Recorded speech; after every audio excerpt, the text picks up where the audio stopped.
When you were talking about surrounding our kids with other trusted adults, I think it's so important for our kids, but also for us, because we don't need to have all the answers. We are an expert in our kid, but I feel like that is when we advocate and say, hey, I don't know what's wrong, but something's wrong. Like, I need to pull in the Yeah. experts here to help me figure this out.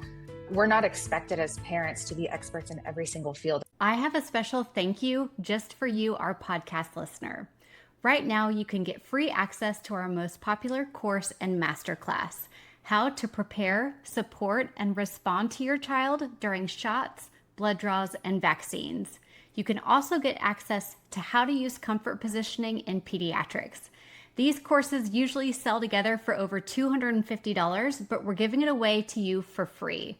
All you have to do is leave a written review for this podcast, Child Life on Call, on Apple Podcasts or Spotify. Give us a quick screenshot of your submitted review to podcast@childlifeoncall.com. Once we get your email, we'll send you the course completely for free. There are no strings attached, just our way of saying thank you for supporting the show and helping more parents find our podcast. Send us a screenshot of your review to podcast@childlifeoncall.com. That's PODCAST at childlifeoncall.com. Can't wait to get you free access to this course. Hello, my friends. I'm so happy to have you here. My name is Katie Taylor. I am a certified child life specialist and the host of the Child Life on Call podcast. This podcast exists to create a safe space for parents as they share often deeply personal stories about navigating their child's medical journey.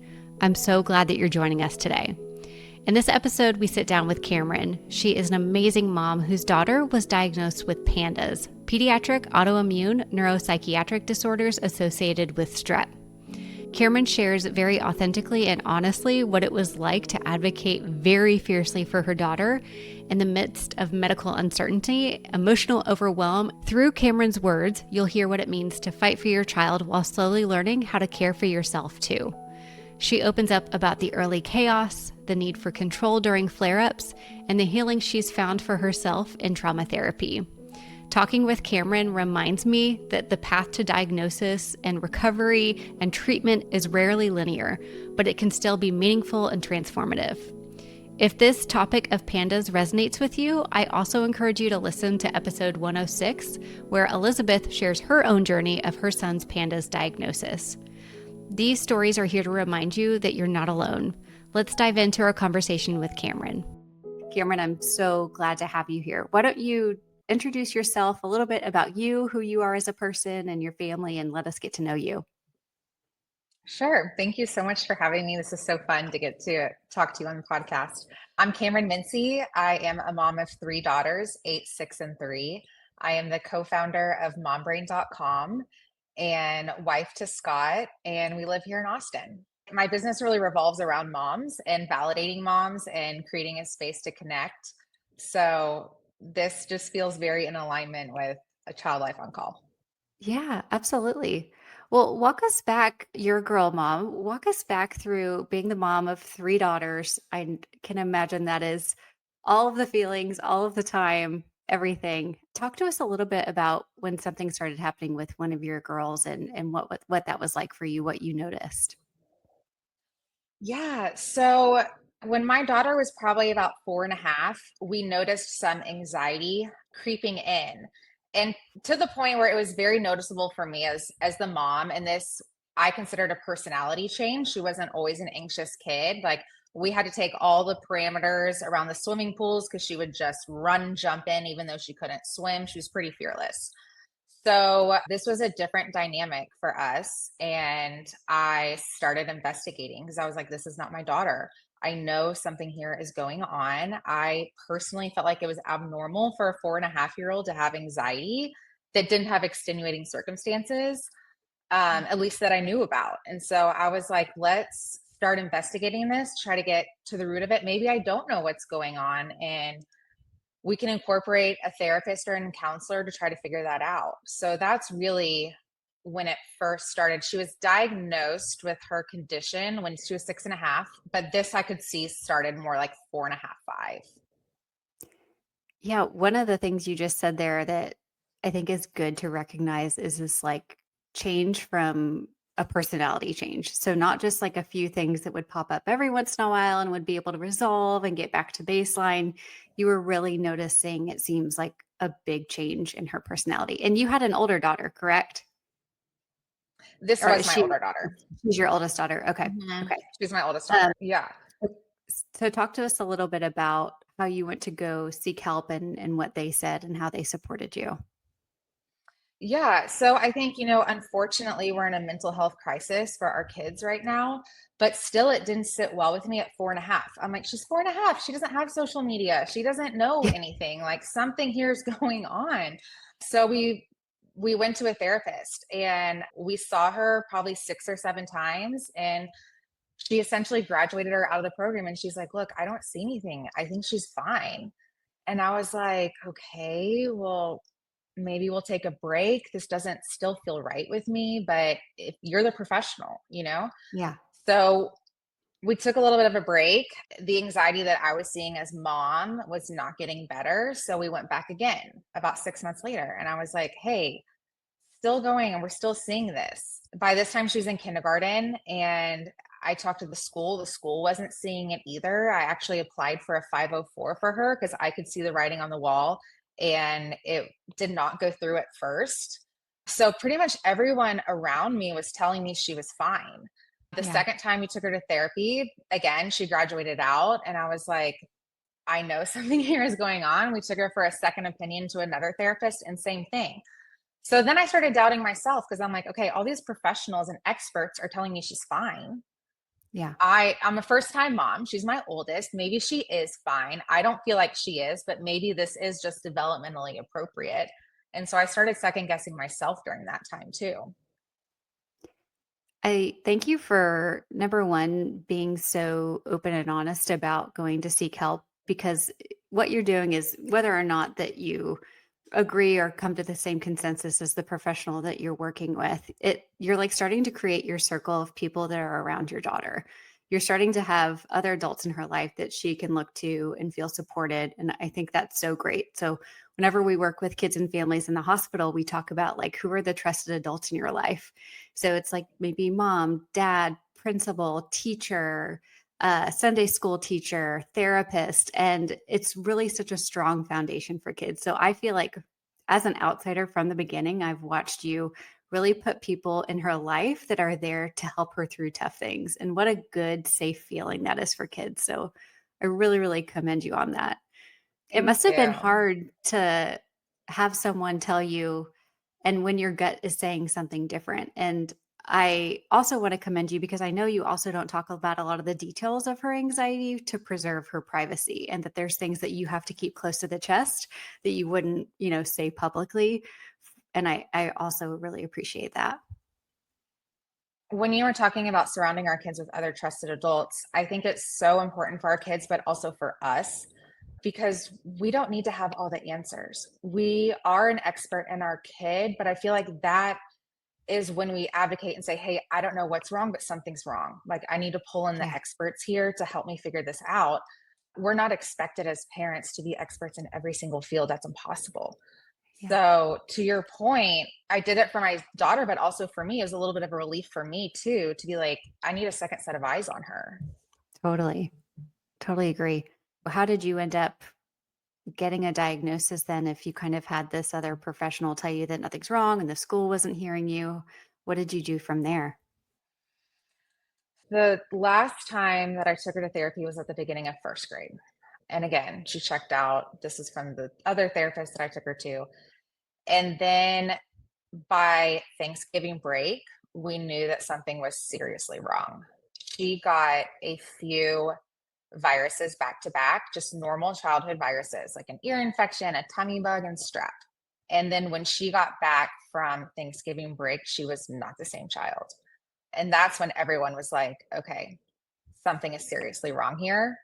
Yeah. And she even skipped over the therapy at that point, and they put her into a more severe treatment focused program for her. So Did it was you interesting Yeah. because she went from not needing therapy, essentially, is Yeah. what they said, to all of a sudden she's so severe we can't treat her here. Like she can't be seen in our office. And I'm like, well, that was quick. And Whiplash. also I told you so. Like, Absolutely. It's it's so strange. It's like once we get the answer and the support that we're looking for too, it can come with its own level of like, wait, but you said everything was fine, or no, now everything's not fine. And there's like a little panic that happens. Yeah, exactly. I know just from hearing your story before that your pediatrician just played such a huge role in supporting your family and helping you get answers. Can you talk a little bit about that? Yes, she is so wonderful. And, I think everyone listening likely knows how important a pediatrician is, but I really didn't know until this moment. She is not an expert in what my daughter has. This is the first patient that she has had. And I think that's very normal for pediatricians right now because it is a quote unquote rare diagnosis, or used to be. But one thing that was so lovely about her is she was like, I'm with you. I realize something's not wrong, and we are going to get to the bottom of it. And we had actually changed pediatricians 3 weeks before this happened. And I Wow. told her once things got crazy, I was like, listen, you can reverse Uno us and send us back to our old pediatrician. Like, I know my girls, you've seen them once at this point. And she was like, no, we are going to get to the bottom of this. So that is something that I just so appreciated as a mom, that even if she wasn't an expert, if this was her very first patient she's ever had with this diagnosis, she was willing to stick with us and walk us through diagnosis, through treatment, to even still now. And that has been a common theme throughout her journey. It's been up and down, and there's been times where I'm like, what is going on? And she's like, we're going to figure this out. We're going to figure this out. So she actually sent us to Houston within 3 weeks of Thanksgiving break when all this went down. And when we Yeah. got to Houston, the neurologist there asked me a question, and I said, I don't know. This is the first time this has happened. And she kind of stopped and looked at me, and she was like, I have never had a patient come this early in their diagnosis. And I think the beautiful, very cool thing about that is that even though our pediatrician didn't 100% understand what was going on at the time, she still championed us and my daughter and was willing to seek out answers on her behalf. It's so huge to find the right care team, but especially a pediatrician when you're trying to solve problems who acts as a partner. And I had a parent tell me once that their favorite thing their doctor can say to them is, I don't know, but I can go find out, because they're not trying to peacock and act like they know. They're not trying to give you an answer just to get you out of the room. They're truly trying to investigate. And it sounds that's exactly what your pediatrician did. What was the diagnosis that your daughter got? Talk to us a little bit about that beginning journey and going to Houston and seeing a neurologist. Sure. So her ICD code is autoimmune encephalitis and, inflammation of the brain. To dig a little further, there's a condition called PANDAS and PANS. And so she would fall under the PANS umbrella.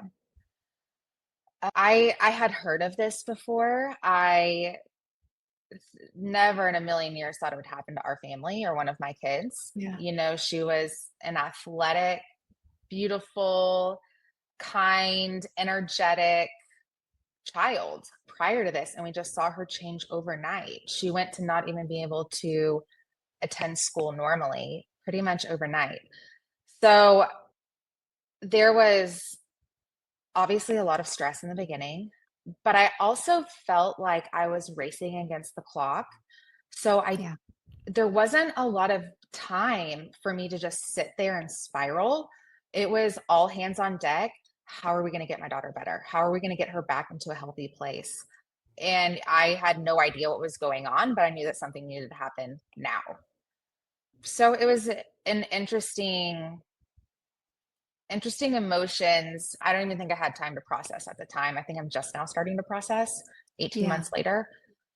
And it's a little bit of a blur, to be honest. didn't sleep a lot of Googling and researching all night long, Yeah. appointment to appointment, just trying to figure out what was going on. For those of us who have may never heard of pandas or PANS before, can you give us kind of like a fourth grade level of maybe even what your daughter's symptoms look like under this diagnosis? Yes. So it all pretty much comes down to immune system dysfunction. So when my daughter's immune system is activated, her body creates antibodies that attack the brain, causing inflammation in the basal ganglia of her brain. This exhibits as very severe anxiety and OCD, also fine motor skills like handwriting, cognitive ability like doing math can be very difficult. Some severe cases, and I'll just list out some symptoms, not Yeah. necessarily what my daughter had, but just to learn more about it. Some patients can hear voices. Some patients lose the ability to speak. Other patients have severe trouble with swallowing and eating, Mhm. so rapid weight loss. It's pretty wild, That honestly. it's terrifying Mhm. to watch your It child go is. through something that you don't know when it's gonna hit and when they're gonna get sick, or I can imagine that that would feel really lonely and really difficult. It is, and so some of the symptoms that I described, whether my daughter had them or not, it's not something that you really want to shout from the rooftops, right? To protect your child's Mm. privacy. And I kind of made that deal with myself, like my loyalty is to my daughter. And she will be old enough one day to look at Facebook and hear the stories or whatever. And I want to make sure that her privacy is protected and she knows that I was always in her corner. So, but on the flip side of that, it's lonely. Like there are so Mm. many times where I'm like, why couldn't this be something else that's just more freely discussed and talked about? You know, Yeah. like I wish that I didn't have to go to these extremes to protect my daughter's privacy because it is lonely and I can't get the peer support. And it's almost like I have to, how severe it is. So, It's such a it's not fair, first of all, that any diagnosis that a child or a human receives would have any kind of stigma attached to it in any way. I can imagine that one of the hardest misconceptions about pandas or pans is that it doesn't exist. Is it real? And that's sometimes a voice that's from the medical community. And I love your response to this that you wrote to me. Why don't you tell us how you feel about people who think pandas or pans isn't real? yeah, it likely sounds a little bit harsh, but my response is you're just unwilling to be educated at this point. In Yeah. 2025, there is no excuse and no reason to not believe that pandas is real. We have mounds of peer reviewed research at this point. You just need to take a look. It So, seems like you became her advocate really early on. Like as soon as 4.5 hit and you noticed things were happening, you were finding the right people to get there for her. And I know at the beginning phases and at the during that time, it's do whatever you need to keep your child healthy. What are you doing now to advocate for yourself a little bit and for your daughter? Like what have you learned throughout this process that has said, I need to fight for this? This one's not worth fighting for. I need to prioritize this. Tell us a little bit about that transition. yes, I think what I have learned, not every battle is worth fighting. The health and the mental health of our kids and ourselves is priority over all. I've also learned that it really doesn't matter what other people think. And their reactions to us and our family really doesn't even have to do with us. It usually is stemmed from some type of insecurity on their own doing. So I do not regret at all how fiercely I have fought for my daughter and our family. I do not regret keeping her privacy intact, even if other people don't understand. That's not my problem. Yeah. So, I love that, Cameron. It's thank so you. beautiful how you're preserving that for her. What Thank about you. you? What are you doing to take care of yourself? And I know the early days that isn't easy. I feel like I'm looking at you now, this like beautiful, radiant woman who's so well spoken, creating your own business and doing a kick ass job at it.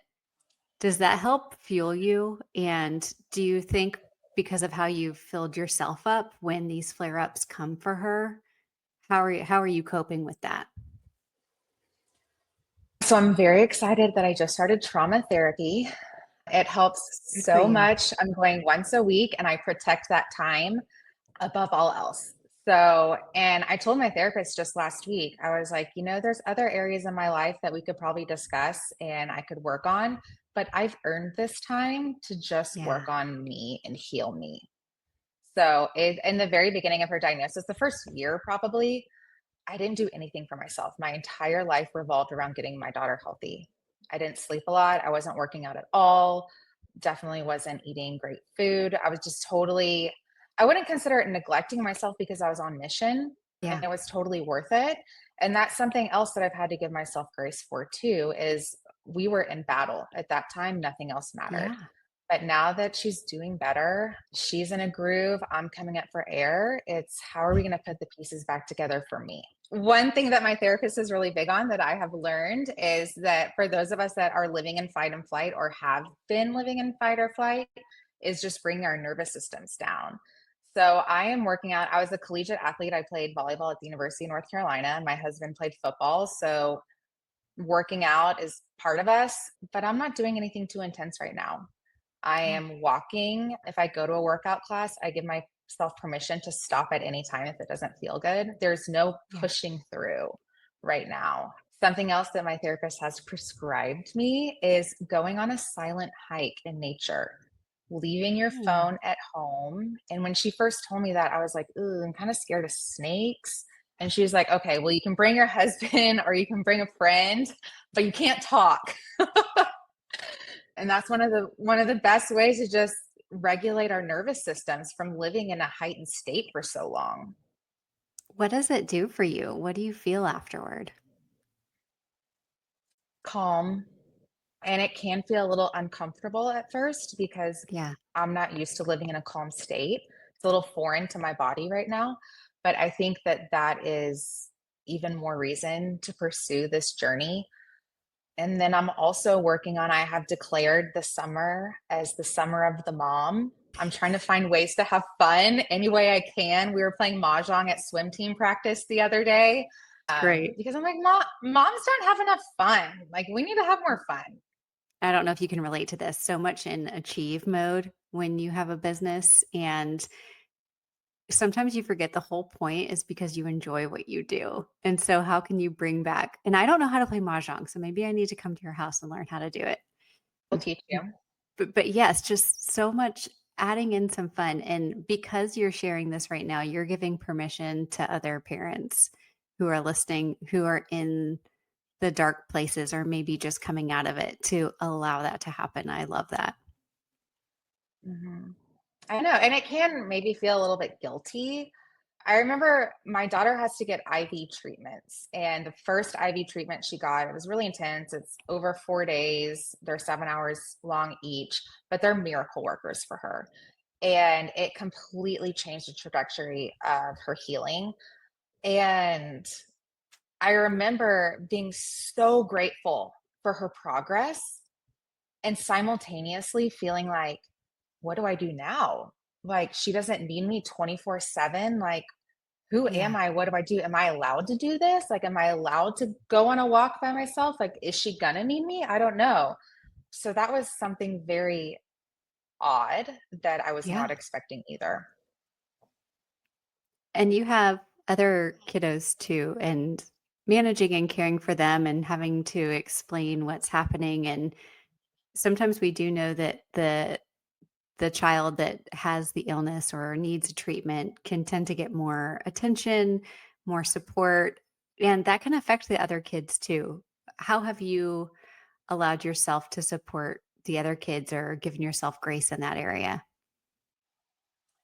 I think that's such a good question. And my middle daughter, she started kindergarten this year, and we worried about her because she's already a middle kid. She's already seeing her older sister go through medical trauma. Her older sister gets tons of attention, not necessarily good attention, but it's still attention. And that's hard for a kindergartner to understand. And so, again, I'm not the expert in child psychology. So I brought in our resources. Our elementary school has been amazing in how they have cared for our entire family. They set up a buddy, a high school buddy for my kindergartner that comes once a week to do crafts and just hang out and give her a little bit of one-on-one attention. Our school counselor has had her for lunch bunches with some friends and just checking on her periodically. Our school principal does the same thing. They have really championed our middle daughter as much as they have our oldest.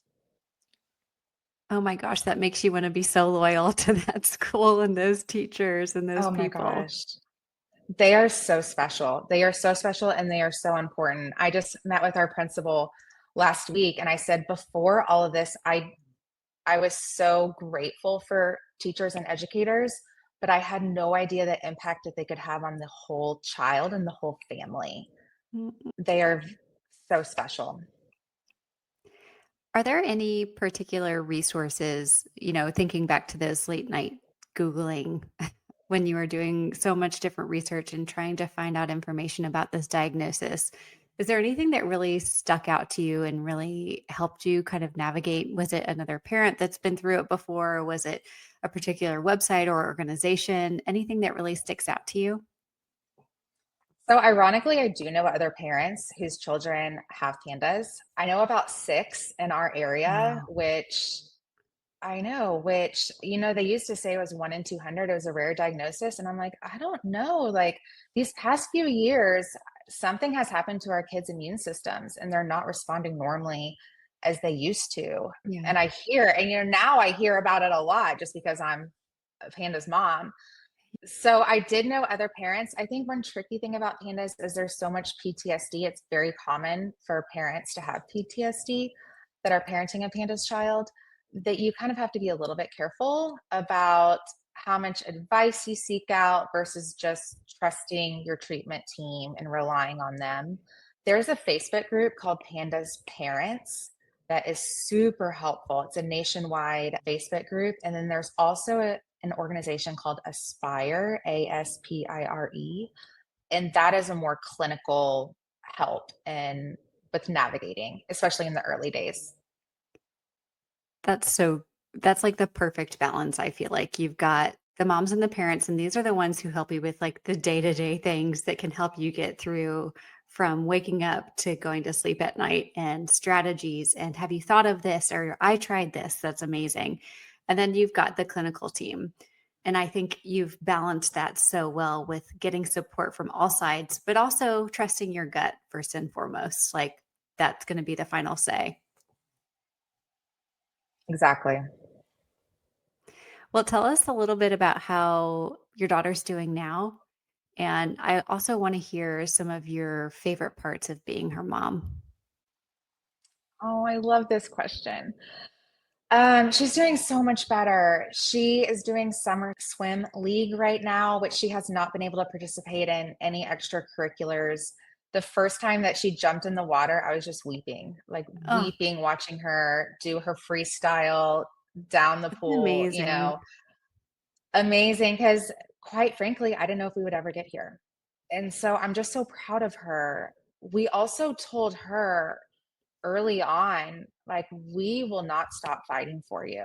We had a lot of adult level conversations with her that we would not normally have had if she didn't have this diagnosis. And we had to be real with her. Like, this is hard. This is not normal. This is not normal for a 7, 8 year old to go through. We're sorry that you're having to go through it, but we will not stop fighting for you. And we don't want you to stop fighting. And I feel like that's kind of a deal that we made with each other. Like, we're not going to stop. You're not going to stop. We're going to keep moving Yeah. forward. There's so many things I love about being her mom, and I do consider it a huge privilege to be her mom, and I would go back and do it a million times over. She is so kind. She's absolutely hilarious. Through through this whole journey, she's so mature now. Like, I look at Yeah. her amongst her peers, and she's like 4 years ahead Yeah. just from everything that she's been through, and she can articulate well, and Our middle daughter had the flu the other week, and my oldest daughter came in and she was like, Mom, I'm feeling very jealous for how much time that you're spending with the kindergartner. And I'm like, wow, I don't know very many second graders that would be able to articulate that in a healthy way, Agreed. and she's right. It's hard at 35. Totally. Telling So, my husband I'm jealous of like his workout routine, right? Like, no, I don't even have the words for that. no, I know. So we've been so impressed with her. We trust her. We trust that she's able to kind of decipher what's happening in her body. Is this anxiety? Is it not? So, yeah. I love that. And my last question before we find out how to join Mom Brain, because I highly recommend, been on it myself. It's amazing. What is something you've learned about yourself throughout this process that maybe you didn't know before? So I'm still learning. We're not totally through the process yet, and I'm anxious to see what comes of that. But I have learned that I'm very good at champion my child and my family. I'm a good advocator. I'm calm in crisis. People would have mentioned many times, "You're so calm, you're so calm. I could never do that." And my answer is, I couldn't afford not to be. Yeah, So there's no it's not choice. even I really had a choice. Yeah. But I'm pretty proud of myself for how I have advocated and supported our family during this. It's been hard, it's been lonely, and it's been sacrificial, but looking back, I feel like it was the right thing. And it's hard to know what the right thing is because you're just learning day to day. I love that perspective. Yeah, being curious and staying open to what happens next and being a Mhm. fierce advocate. It's amazing. Well, Karen, tell us a little bit more about Mom Brain and who should join Mom Brain and what is it for? Everyone who's a mom should join MomBrain. MomBrain.com is an anonymous platform where moms, I mean, you don't necessarily have to be a mom. There's a lot of non-mom related content on there, can go and ask any question anonymously. Other moms can answer anonymously and share their experiences. And then we also have experts like Katie who are not anonymous and can chime in. So we allow the mom to digest her content however she wants. Does she want to hear from an expert? Does she want to hear from another mom or somewhere in the middle? I love whenever I think about Mom Brain. At first, when I heard the name, I was like, oh, I'd have total mom brain.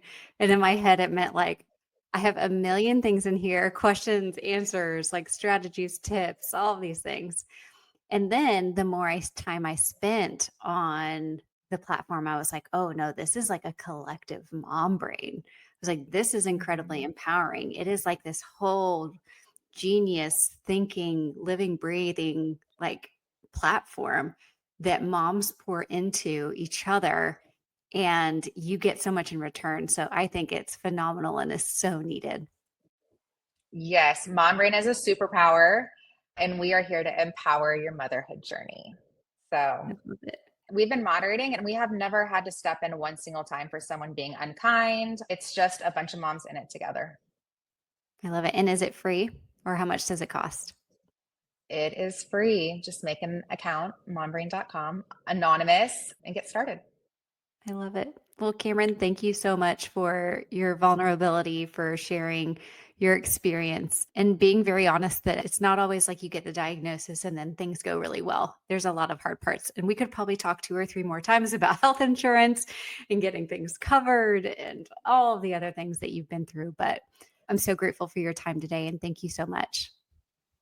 Thank you. And can I tell you one thing that was so incredibly helpful when I sought your advice as a child life specialist? Yeah, So please. this was back probably a year ago when we first talked, when we were in crisis and my daughter was preparing for a surgery and I had no idea what to do. And you told me this is going to be your role. And I was like, wow, I have been the quarterback this entire time doing all the roles. It was such a feeling of safety for me to know that I had one designated role as the mom during her surgery.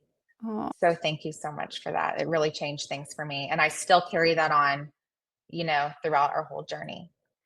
well, thank you for sharing that. I'm glad that made an impact. As a parent, you want to be there for your child, especially when it comes to their health.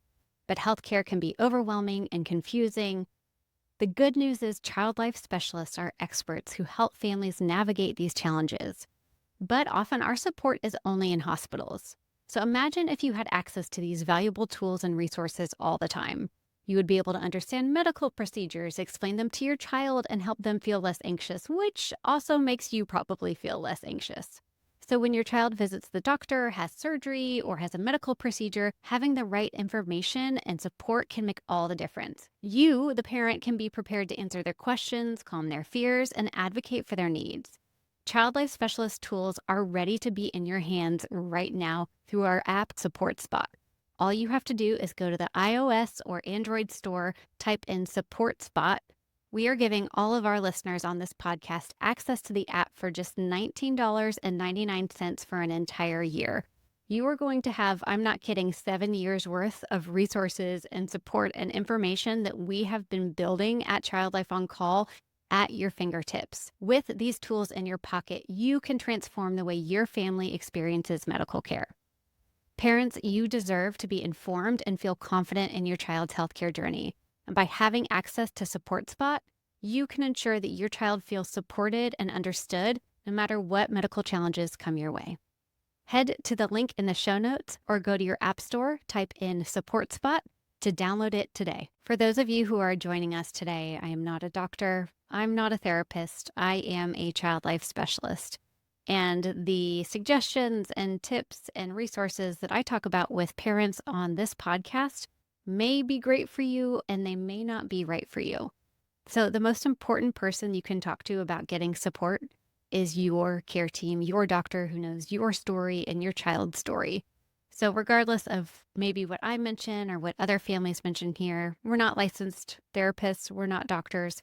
We're having a conversation about what the parenting journey has been like. So please keep that in mind as you listen today.